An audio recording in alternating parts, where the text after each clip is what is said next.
பிரித்தானியாவினுடைய பிரதமர் gear Starmer அவர்கள் இன்று மிக மிக முக்கியமான அறிவிப்பு ஒன்றை வெளியிட்டிருக்கின்றார்.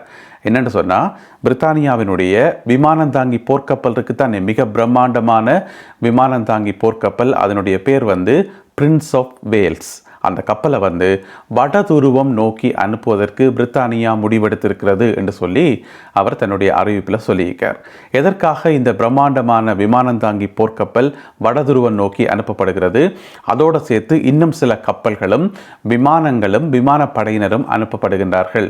எதற்காக இந்த நடவடிக்கை? இதனுடைய முக்கியத்துவம் என்ன? அது மட்டும் இல்லாமல் பிரித்தானியாவிடம் இருக்கக்கூடிய வேறு விமானந்தாங்கி கப்பல்கள் என்ன, அவற்றினுடைய கெப்பாசிட்டி என்ன, அந்த விமானந்தாங்கி கப்பல்கள் எப்படி செயல்படும், இது மாதிரியான சுவாரஸ்யமான நிறைய விஷயங்கள் இருக்குது. எல்லாவற்றையும் தொகுத்து இந்த காணொளியில் பார்க்க போகின்றோம். தமிழடியான் வேர்ல்ட் யூடியூப் சேனலுக்கு உங்கள் அனைவரையும் வருகவென அன்புடன் வரவேற்கின்றேன்.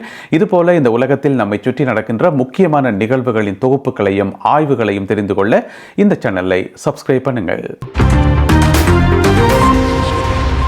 பிரித்தானியாவினுடைய விமானந்தாங்கி போர்க்கப்பல் வடதுருவம் நோக்கி அனுப்பப்பட போகுது. இதுதான் விஷயம். அதுக்கு முதல் வடதுருவத்தில் என்னதான் பிரச்சனை என்றது உங்கள் எல்லாருக்குமே தெரிஞ்சிருக்கும். இருந்தாலும் அது சம்பந்தமாக சுருக்கமான ஒரு விஷயம் சொல்கிறேன். இவ்வளோ காலமும் அந்த வடதுருவம் என்றது யாராலும் கவனிக்கப்படாமல் அது தண்டப்பாட்டில் இருந்தது. அதுக்கு காரணம் அங்கே இருக்கிறது எல்லாமே பனிப்பாறைகள். அங்கே இருக்கக்கூடிய கடலில் பனிப்பாறைகள் இருந்தது. அப்போ பனிப்பாறைகள் இருக்கிற இடத்துல கப்பலை கொண்டு போக முடியுமா? அங்கே பயணம் செய்ய முடியுமா? இல்லை. அப்போ அது தேடுவார் இல்லாமல் கிடந்தது இவ்வளோ காலமும். ஆனால் இப்போ என்ன பிரச்சனை என்று சொன்னால், அந்த பனிப்பாறைகள் எல்லாம் கொஞ்சம் கொஞ்சமாக உருகி புதிய புதிய கடல் பாதைகள் உருவாக்கி கொண்டிருக்குது. இனி அதுக்குள்ள கப்பலை கொண்டு போகலாம் என்று சொல்லி, அப்போ பாதைகள் திறக்கப்பட்டா அதுக்கு யார் உரிமையாளர், அதை கட்டுப்பாட்டுக்களை வச்சுக்கிறது யார் என்ற கேள்வி இருக்குத்தானே. அதில் தான் உலக வல்லரசு நாடுகள் போட்டி போடுது. ஒரு பக்கம் ரஷ்யா, சைனா, அமெரிக்கா தலைமையிலான ஏனைய நாடுகள் எல்லாம் சேர்ந்து போட்டி போடுறது அந்த ஆர்டிக் பகுதியை, வட துருவத்தை கட்டுப்பாட்டுக்களை வச்சுக்கிறது யார் என்று சொல்லி. ஏற்கனவே பார்த்தீங்கன்னு சொன்னால் ரஷ்யா முந்திட்டுது. ரஷ்யா 100க்கும் அதிகமான இராணுவ தளங்களை அங்கே கொண்டே குவிச்சிருக்குது. ஏராளமான இராணுவத்தை கொண்டே குவிச்சிருக்குது. போர்க்கப்பல்களை அங்கே நகர்த்தி இருக்குது. தங்களுடைய அணு ஆயுதங்களையும் அது ஏவுகின்ற தளங்களையும் கொண்ட அங்கே குவிச்சாச்சு. ஏற்கனவே நாங்கள் யோசிப்போம், ரஷ்யாவுக்கும் யுக்ரைனுக்கும் பெரிய பிரச்சனை போய்கொண்டிருக்குது, எனவே ரஷ்யாவினுடைய கவனம் முழுக்க யுக்ரைன் மேலே தான் இருக்காக்கும் என்று சொல்லி. ஆனால் இல்லவே இல்லை. ரஷ்யாவினுடைய முழு கவனம் அங்கே தான் இருக்குது, வட துருவத்தில். அதே போல் சீனாவும் தன்னுடைய பங்குக்கு ஏற்கனவே நிறைய இராணுவத்தையும் கப்பல்களையும் இதர வளங்களையும் கொண்ட அங்கே குவிச்சு வச்சிருக்குது. சொல்லப்போனால் ரஷ்யாவும் சீனாவும் ஒன்றாக சேர்ந்து இணைந்து தான் அங்கே போர் ஒத்திகையில் ஈடுபடுறது, போர் பயிற்சியில் ஈடுபடுறது, இந்த மாதிரியான வேலைகள் அங்கே போய்கொண்டிருக்குது. அப்போ அமெரிக்கா சும்மா இருக்குமா? இல்லை. அமெரிக்கா சொல்லுது, உலகத்தில் மிகப்பெரிய வல்லரசு நாடு நான், மிகப்பெரிய இராணுவ வளங்களை கொண்ட நாடு நான் இருக்கும்போது நீங்கள் எப்படி போவீங்கன்னு சொல்லி இப்போ அமெரிக்காவும் தன்னுடைய பங்குக்கு ஏராளமான போர் கப்பல்களையும் இராணுவத்தையும் குவிச்சு கொண்டு வருது. அதனுடைய ஒரு கட்டமாக தான் கிரீன்லாந்தை கைப்பற்ற போகிறோம், கிரீன்லாந்து எங்களுக்கு தேவை என்று சொல்லிக் கொண்டிருக்கிறார்கள். இப்போ கிரீன்லாந்து ஒப்பந்தம் ரகசியமான முறையில் போய்கொண்டிருப்பதாக சொல்லப்படுது. அங்கே மிகப்பெரிய ஒரு இராணுவ தளத்தை அமெரிக்கா அமைக்கிறதான் அது ஒரு பக்கம் போய்கொண்டிருக்குது. இப்போ பார்த்தீங்கன்னு சொன்னால் அமெரிக்கா தலைமையில் நேட்டோ நாடுகளும், அதாவது நேட்டோவில் அங்கம் வகிக்கக்கூடிய நாடுகளும் தங்களுடைய பங்குக்கு போர்க்கப்பல்களை அனுப்ப ஆரம்பித்திருக்கின்றன. அதனுடைய ஒரு கட்டமாக தான் பிரித்தானியா தன்னிடம் இருக்கக்கூடிய மிக பிரம்மாண்டமான விமானந்தாங்கி போர்க்கப்பலாகிய HMS பிரின்ஸ் ஆஃப் வேல்ஸை அனுப்ப போகிறது.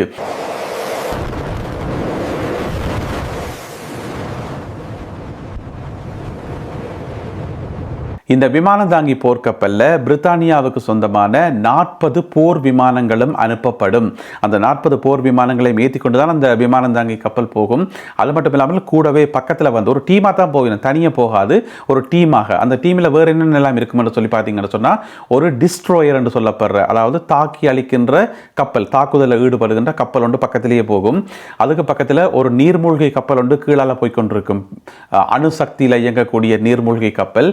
அது மட்டும் இல்லாமல் சப்ளை ஷிப் என்று சொல்லி, அதாவது அந்தந்த கப்பல்களுக்கு தேவையான பொருட்களையும் எரிபொருளையும் வழங்கக்கூடிய விநியோக கப்பல் ஒன்று பக்கத்திலேயே போகும். இந்த மாதிரி பெரிய ஒரு பிரம்மாண்டமாக பெரிய ஒரு அணிவகுப்போடு தான் இந்த விமானந்தாங்கி போர்க்கப்பல் வடபகுதி நோக்கி அனுப்பி வைக்கப்பட இருக்கின்றது. அதே போல ஏனைய நாடுகளும் கனடாவும் தன்னுடைய பங்குக்கு ஒரு கப்பலை அனுப்ப போவதாக சொல்லப்படுகிறது. இனி பிரான்சும் தன்னுடைய பங்குக்கு அனுப்பும் என்று சொல்லி எதிர்பார்க்கப்படுகிறது.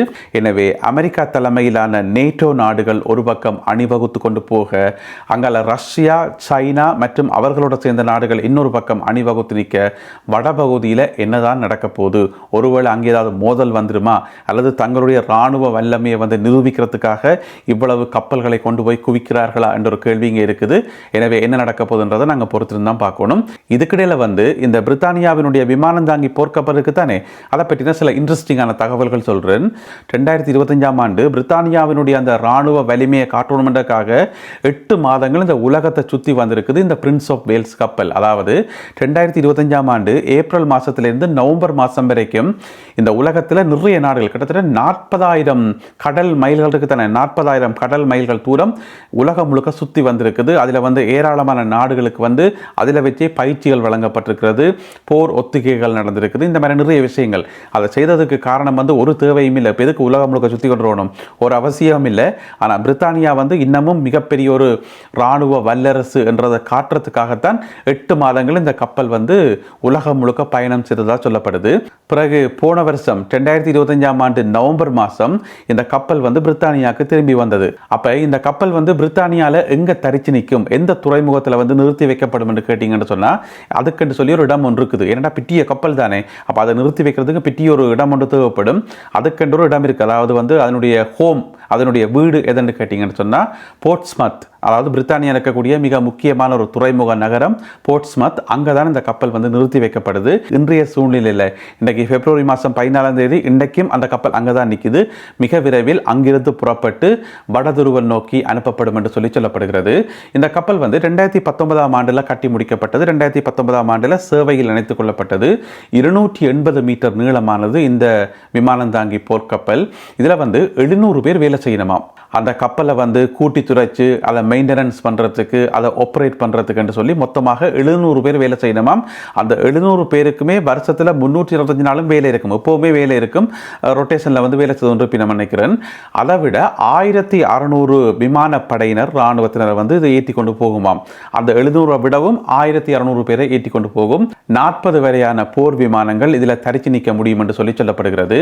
அது மட்டும் இல்லாமல் ஹெலிகாப்டர்ஸும், அதாவது மேர்லின் என்று சொல்லப்படுற ஒரு ஹெலிகாப்டர்ஸ், இப்போ நீங்கள் படத்தில் பார்க்குற இந்த வகையான ஹெலிகாப்டர்ஸ், அதை விட வந்து வைல்ட் கேட் என்று சொல்லப்படுற இன்னும் ஒரு வகையான ஹெலிகாப்டர்ஸும் வந்து இப்போ வடதுருவம் நோக்கி அனுப்பி வைக்கப்படுகின்றது பிரித்தானிய அரசாங்கத்தால். இதில் எங்களுக்கு ஒரு கேள்வி ஒன்று இருக்கு. என்னென்னு சொன்னால், இப்போதான் செய்திகள் வந்துச்சுது நேட்டோ நாடுகளுக்குள்ள பிரச்சனை, அமெரிக்கா ஒரு பக்கம் தண்டவாரில் தனியாக போகுது, மற்ற நேட்டோ நாடுகள் வந்து தனிச்சு விடப்பட்டிருக்குது, நேட்டோக்குள்ளே வந்து பிளவா, நேட்டோ அமைப்பு வந்து காணாமல் போப்பதாண்டெல்லாம் கதைகள் எல்லாம் வந்தது.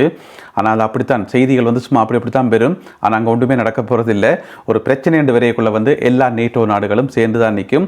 அதுக்கு இந்த சம்பவம் வந்து உதாரணம். இப்போ அமெரிக்கா தலைமையில் வந்து எல்லா நாடுகளும் வந்து அணிவகுத்து வடதுருவம் நோக்கி போயினம். எப்படி பார்த்தாலுமே அமெரிக்காவினுடைய தலைமையில் தான் இந்த நாடுகள் எல்லாம் இயங்கும். கிரீன்லாந்தினுடைய ஆதிக்கமும் கொஞ்சம் கொஞ்சமாக அமெரிக்காவினுடைய கைகளில் போகும். அது நேரடியாகவோ மறைமுகமாகவோ அமெரிக்காவினுடைய கைகளில் தான் இருக்கும். ஏனென்று சொன்னால் ஐரோப்பிய நாடுகளுடைய பாதுகாப்பு இன்னமும் இந்த நிமிஷம் வரைக்கும் அமெரிக்காவினுடைய கைகளில் தான் இருக்கின்றதான் மறக்க முடியாத உண்மையாகும். இந்த படை நகர்த்தலுக்கு சமமாக அங்கால ரஷ்யாவும் சைனாவும் என்ன விதமான முடிவுகளை எடுக்கப் போகின்றார்கள்? மேலதிக விவரங்கள் கிடைக்கின்ற போது அவற்றையெல்லாம் தொகுத்துக்கொண்டு இன்னும் ஒரு காணொலியில் நான் உங்களை சந்திக்கின்றேன். இந்த காணொலியில் பகிர்ந்து கொள்ளப்பட்ட செய்திகள் தொடர்பான உங்களுடைய கருத்துக்களை மறக்காமல் கீழே எழுதுங்கள். மீண்டும் சந்திப்போம் உறவுகளே. நன்றி, வணக்கம்.